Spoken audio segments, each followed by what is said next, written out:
தமிழ்நாடே கேள்விப்பட்டிராத அதிரடி விலை குறைப்பு சூப்பர் சரவணா ஸ்டோர்ஸ். சொந்த வீடு வாங்க ஸ்டெப் ஸ்டோனுக்கு வாங்க. Step stone. அண்ணா 2026ல யார் சிஎம் ஆகணும்னு நினைக்கிறீங்க? நம்மளுக்கு என்ன தளபதி விஜய் ஆகணும்னு ஆசை. விஜய் சிஎம் வரணும்னு நினைக்கிறேன், எதிர்பார்க்கிறேன்.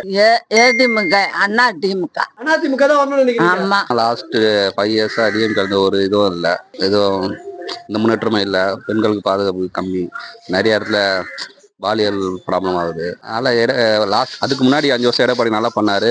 இந்த கொரோனா டைம்லாம் கரெக்டா இருந்தது. அதனால அவர் வந்தா இந்த வாட்டி நல்லா இருக்கும்னு நினைக்கிறேன். மெயின் பைபாஸ்ல ஆக்சிடென்ட் ஆனாலும் கவர்மெண்டே தான் செலவு பண்ணுது. அதெல்லாம் இன்னும் நிறைய பேருக்கு தெரியாது. அந்த எவ்வளவு நல்லது பண்றாரோ அது சரியா தெரியல, மறைக்கப்படுறது அவ்வளவுதான். அது வெளியே சொல்றதுக்கு ஆள் இல்லை. அது வெளியே சொன்னா திமுக தான் வரும், டிஎம்கே தான் வரும். நான் தமிழர் கட்சி சீமான். பழனிசாமி வரணும்னு எதிர்பார்க்கிறேன். எடப்பாடி பழனிசாமி. மாற்றுத்திறனாளிகளுக்காக சுமார் 60க்கும் மேற்பட்ட அரசாணைகளை வெளியிட்டிருக்கிற ஒரே இயக்கம் தான் திராவிட முன்னேற்ற கழகம்னா.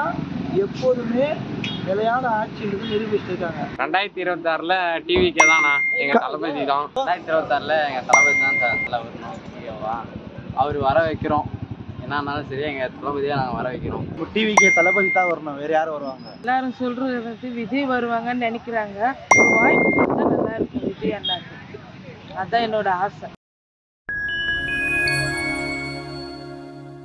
அண்ணா 2026ல யார் முதலமைச்சரா வரணும்னு நினைக்கிறீங்க? யார் வந்தா நல்லா இருக்கும்னு நினைக்கிறீங்க? நான் தமிழர் கட்சி சீமான். நம்மளுக்கு என்ன தளபதி விஜய் ஆகணும்னு ஆசை. விஜய் சிஎம் வரணும்னு நினைக்கிறேன், எதிர்பார்க்கிறேன்.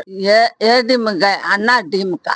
எடப்பாடி தான் எதிர்பார்க்கிறோம். திமுக தான் வரும், டிஎம்கே தான் வரும். எல்லாரும் சொல்றது வந்து விஜய் வருவாங்கன்னு நினைக்கிறாங்க. ஆனா இவருக்கும் நல்லதா பண்றாங்க. 2026லயும் திராவிட முன்னேற்ற கழகம்னா ஆட்சி பிடிக்கும். பழனிசாமி வரணும்னு எதிர்பார்க்கிறேன். எடப்பாடி பழனிசாமி. எடப்பாடி ஸ்டாலின் 2 பேர்ல யார் வந்தாலும் ஓகே தான். டிவிக்கே தளபதி தான் வரணும், வேற யாரும் வருவாங்க? கேப்டன் விஜயகாந்த் தனியார். 2026ல டிவிக்கே தானா எங்க தளபதி தான். டிவிக்கு எல்லாம் புதுசா வந்திருக்காங்க திமுக. இதை தாண்டி எதுக்கு நாம் தமிழர் கட்சி வரணும்னு பாக்குறீங்க? இல்ல அதுதான் சொல்றேன்ல, அவங்க கொள்கைகள் நல்லா இருக்குது. அவங்க கொண்டு அடுத்துக்கு வந்தா நான் இதெல்லாம் செய்வேன்னு சொன்னது நல்லா இருக்கு. இது வரைக்கும் அப்பா அம்மா எல்லாம் தாத்தா காலத்துல இருந்து ரெண்டே கட்சி தான் பாத்துருக்கோம். நீ வர காலத்துலயாவது புது கட்சியை பார்ப்போமே. விஜய் மாற்றத்தை தருவாரு நினைக்கிறீங்களா? தருவாரோ இல்லையோ, நம்ம ஒரு வாய்ப்பு கொடுக்குறோம். வாய்ப்பை பயன்படுத்திட்டாருன்னா இருப்பாரு, இல்லையா அவரையும் தூக்கி போட்டு மக்கள் வேற ஒரு கட்சியை தான் பார்க்க போறாங்க. நீங்க வயதில் முகர்ந்ததா இருக்கீங்க, நிறைய அரசியல்வாதியை பார்த்திருப்பீங்க. திமுக எவ்வளவு பார்த்து வளர்ந்துருப்பீங்க. இப்ப இப்படி இருக்கும்போது இவ்வளவு ஆண்ட திராவிட கட்சியை தாண்டி விஜய் வரணும்னு நினைக்கிறது?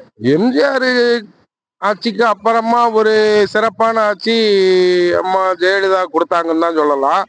அதுக்கப்புறம் இப்ப தேவை இருக்கிறது விஜய் கொடுத்தா இன்னும் பெஸ்டா இருக்கும். விஜய் தான் சிஎம் வரணும்னு நினைக்கிறீங்க? அப்படின்னு நினைக்கிறது மட்டும் இல்ல, எதிர்பார்க்கிறோம். நீங்க ஒரு யூத்தா இருக்கீங்க, யூத் எல்லாருமே டிவிக்கேன்னு சொன்னாங்க. அதை தாண்டி நீங்க எடப்பாடின்னு சொல்றீங்க, காரணம் என்னன்னு? ஏன்னா எங்க உலக ரத்தத்துல ஊர்னது இரட்டை இலை. அதனால யார் வந்தாலும் நாங்க ரெட்டை தான் போடுறோம். எந்த கட்சி வந்தாலும் எடப்பாடியில் ரெட்டை இலை சிம்பர். எம்ஜிஆர் கோசம் அப்படியே கண்டினியூ. ஜெயலலிதா எடப்பாடி வேற யார் வந்தாலும் நாங்க அதே தான் கண்டினியூ பண்ணுவோம். இரட்டை இலை தான். வேற யார் வந்தாலும் கேஸ் விஜயே இப்போ ரெட்டை மூவானா விஜய்க்கு சப்போர்ட் பண்ணுவோம். அவருக்கு வந்தாருன்னா. ஆனா அவர் தான் வரமாட்டாரு, அதனால எடப்பாடி தான். வந்திருக்கு, எதிர்ப்பு அதிகமா இருக்கு. அதெல்லாம் சொல்ற அளவுக்கு கிடையாது. சும்மா சின்ன பசங்க தான் குச்சிட்டு இருக்காங்க. அதாவது முதியோருங்க அவங்க எல்லாம் யாரும் அந்த மாதிரி சொல்லல. தாவேக்கால அந்த மாதிரி முதியோர் இருக்காங்கன்னா தாவேக்கால பணத்துக்கோசம் வேணா போயிருப்பாங்களே தவிர மற்றபடி பதவிக்கோசம் அதுக்கு தான் போயிருப்பாங்க. மற்றபடிலாம் இல்லை. சின்ன பசங்க குச்சிட்டு இருக்கு, அவ்வளவுதான். அது முடியாது. எனக்கு கனவு கூட காணக்கூடாதுன்னு சொல்லுங்க. டிவிக்கு கனவு கூட காண வேணான்னு சொல்லுங்க. நாங்க மாற்றுத்திறனாளிகளுக்காக சுமார் 60க்கும் மேற்பட்ட அரசாணைகளை வெளியிட்டிருக்கிற ஒரே இயக்கம் தான். முக்கியத்துவம் வாய்ந்த அரசாணை எதுனா, அண்ணல் அம்பேத்கருடைய சட்ட விதிகள் படி 1999 சட்டத்திற்கு 1994 விதியின்படி மாற்றுத்திறனாளிகளுக்கு நியமன உறுப்பினர் பொறுப்பு கொடுத்துருக்காங்க இல்லையா? அதில் 14,000 மாற்றுத்திறனாளிகளை இந்த நியமன பொறுப்புக்கு வராங்க. அப்போது மாற்றுத்திறனாளிகளுக்கு எவ்வளோ முன்னுரிமை அடிப்படையில் இந்த அரசாங்கம் செய்வது மட்டும் இல்லாமல், முக்கியமாக மாற்றுத்திறனாளிகளுக்கு அவங்க அம்மாவும் அக்கா தங்கச்சிகளும் முக்கியமாக தெரிவிவாங்க. அவங்க இலவசமாக பயணிக்கிறதுக்காகவே இலவச பேருந்து விட்டுருக்காங்கன்னா அப்போ இந்த ஆட்சி வராமல் வேறு எந்த ஆட்சி வரும்? திராவிட முன்னேற்ற கழகம்னா எப்போதுமே நிலையான ஆட்சின்றது நிரூபிச்சுட்டு இருக்காங்க. இன்னொன்று முக்கியமான விஷயம் என்னன்னா, இந்தியாவிலேயே தமிழ்நாடு தான் முதன்மை மாநிலன்றதை எங்கே அறிவிச்சிருக்காங்கன்னா உலக நாடுகளாமல் அறிவிச்சிருக்கிறாங்க. அப்போது இந்த ஆட்சி வந்து தானே கரெக்டாக இருக்கும். அதனால் நாங்கள் எப்பவுமே சொல்கிறோம், ஏன் நாங்கள் இதை உறுதியாக சொல்கிறோன்னா, இந்த மாதிரி ஆட்சி யாரும் பண்ணலை எனக்கு தெரிஞ்சு. ஐயா வந்து மாற்றுத்திறனாளிகளுக்கு மாற்றுத்திறனாளி பேர் வச்சாரு, ஆனால் இவர் மாற்றுத்திறனாளிகளுக்கு மாற்றத்தை உருவாக்கியிருக்காரு. அப்போது எங்கள் திமுக ஆட்சி தான் இங்கே வரணும், திராவிட முன்னேற்ற கழகம் தான் இந்த ஆட்சி வரணும். ஆனால் இப்போ விஜய்லாம் வந்திருக்காரு, ஒரு மாற்றம் வரும் அப்படின்னு சொல்லிட்டு நினைக்கிறாங்க. எப்படி பார்க்குறீங்க அதை? விஜய் வந்து எதிர்த்து நிற்கிறாரு, திமுகவை கட்டாயம் வீழ்த்துவேன்றாரு. அது வாய்ப்பு இல்லைண்ணா. ஆண்டு அனுபவித்து கஷ்டப்பட்டு தமிழர் திராவிடர்களை பேசுகிற கட்சிகளே முன்னுக்கு வரலண்ணே. இவர் இப்போ வந்தோடனையும் அண்ணே இப்போ வந்துக்கிற இந்த திமுகவா சாதிக்கா தமிழக வெற்றி கழகமா? தமிழக வெற்றி கழகம் வந்து ரசிகர் பட்டாளத்தை வச்சு தான் இறங்கியிருக்காரு. அவங்களுக்கு ரியல் டூனா என்னன்னு தெரியல, அரசியல் நாகரிகனா என்னன்னு தெரியல, அரசியல் எப்படி பண்ணணும்னு தெரியல. ஒரு அரசு வந்து ஒரு நேரத்தில் அறிவிக்கிறாங்க, இலவசமாக பெண்கள் வந்து பயணம் செய்யணும், அவங்க அடிமைத்தனத்தை போகணும்னு சொல்லி அவங்களுக்கு வேலை வாய்ப்பு உருவாக்கி கொடுத்துருக்காங்க. அதை போய் நீ ஓசி பஸ்ஸில் போகலாமான்னு கேட்கலாமா? கேட்கறதுக்கு வாய்ப்பு இருக்குதா? அந்த ஓசி பஸ்ன்னு சொல்கிறாங்களே, அந்த விடியால் பயணத்துக்கு தானே நீங்கள் எல்லாமே போகிறோம். அந்த விடியல் பயணத்துக்கு தானே உங்கள் அம்மா போகிறாங்க, அந்த விடியல் பயணத்துக்கு தான் உங்கள் தங்கச்சி போகிறாங்க. குழந்தைங்களுக்கு பயனுடைய மாதிரி இல்லை, கல்விக்கோசம் தனியாக பேருக்கு கொடுத்துருக்காங்க, பஸ் பாஸ் கொடுத்துருக்காங்க. இது நீ கொச்சப்படுத்தி பேசலாமா? கட்சி ராகரிக்கிறேன் என்ன தெரியுமா? நாளைக்கு நீங்கள் ஒரு நேரத்தில் சப்போஸ் நீங்கள் சொல்கிற மாதிரியே விஜய் கட்சி வருதுன்னு வச்சிங்களேன், விஜய் கட்சி வருதுன்னா அவர் ஒரு முதலமைச்சராகிறாரு, ஒரு நலத்திட்டங்களை அறிவிக்கிறாருன்னு வச்சுங்க. அந்த நலத்திட்டங்களை மக்கள் பயன்படுறதுக்கு அவர் அறிவிச்சிருக்காரு. அதை நான் கொச்சப்படுத்தினா அந்த கட்சியை கொச்சப்படுத்தின்னு தானே. அப்போ நீ வந்து என்ன நினைப்பேன்? பொதுமக்களுக்கு வந்து எது கொடுத்தாலும் ஓசி தானே நினைப்பேன். அப்போ உங்கள் தலைவர் அப்படி தானே வழி எடுத்திருக்காரு.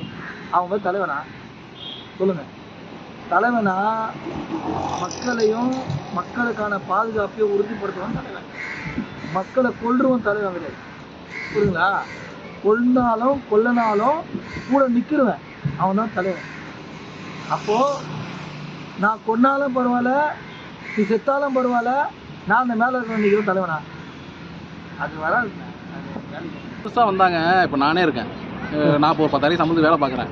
நான் என்ன வந்து நீங்கள் ஒரு எம்எல்ஏ எம்பி மினிஸ்டர் ஆக்கா என்ன பண்ணுவேன், என்ன சேஃப்டி பண்ண நான் பார்ப்பேன்.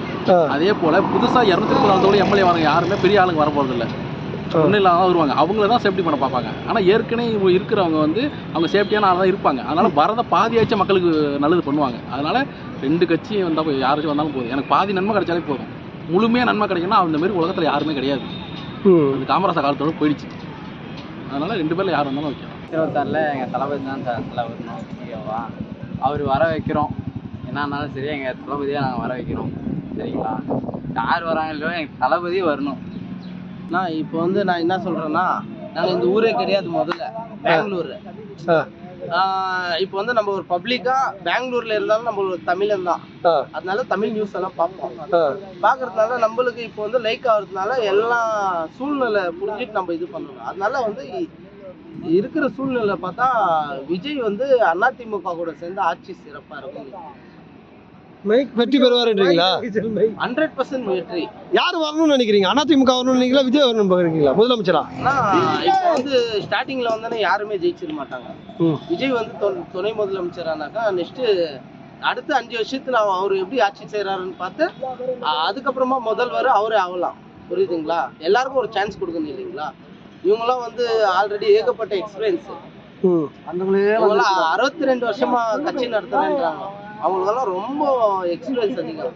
ஜெயலலிதா அம்மையார் மாரி எங்க தேடினாலும் அந்த மாதிரி சிஎம் எங்கேயுமே கிடைக்க மாட்டாங்க, நான் பார்த்த வரைக்கும் என் வாழ்க்கையில எக்ஸ்பீரியன்ஸ். அதனால அதிமுக சிறப்பா இருக்கும். இப்போ வந்து எடப்பாடி செம்ம சூப்பரா பேசுறாரு, எல்லாமே நல்லா நடந்துக்கிறாரு. இப்போ எல்லாரும் ஒரு கருத்து சொல்லுவாங்க, அப்படின்னா இவரை பத்தி போய் கேட்டா என்னன்னு சொல்லு. சீமானுக்கு எதோ ஆச்சு போய் கேட்டப்போ வந்து அவரு பர்சனல் இதை வந்து நம்ம ஏன் எடுக்கணும் சொல்லிட்டு அவரு அரசியலா பார்க்காம எல்லாருக்கும் நல்லதா பார்க்குறாரு. அதனால வந்து அவர் கூட சேர்ந்தா நல்லா இருக்கும்னு நினைக்கிறேன். ஏன்னா யாரும் வந்தோன்னா முதல்ல ஜெயிச்சிட மாட்டாங்க. விஜய் வந்து எல்லாருக்கும் பிடிக்கும், யாருக்கும் பிடிக்காமலாம் இல்லை. விஜய் நல்லா இருக்கணும், கட்சியும் நல்லா இருக்கணும்னா கூட சேர்ந்தா நல்லா இருக்கு. நன்றிப்பா.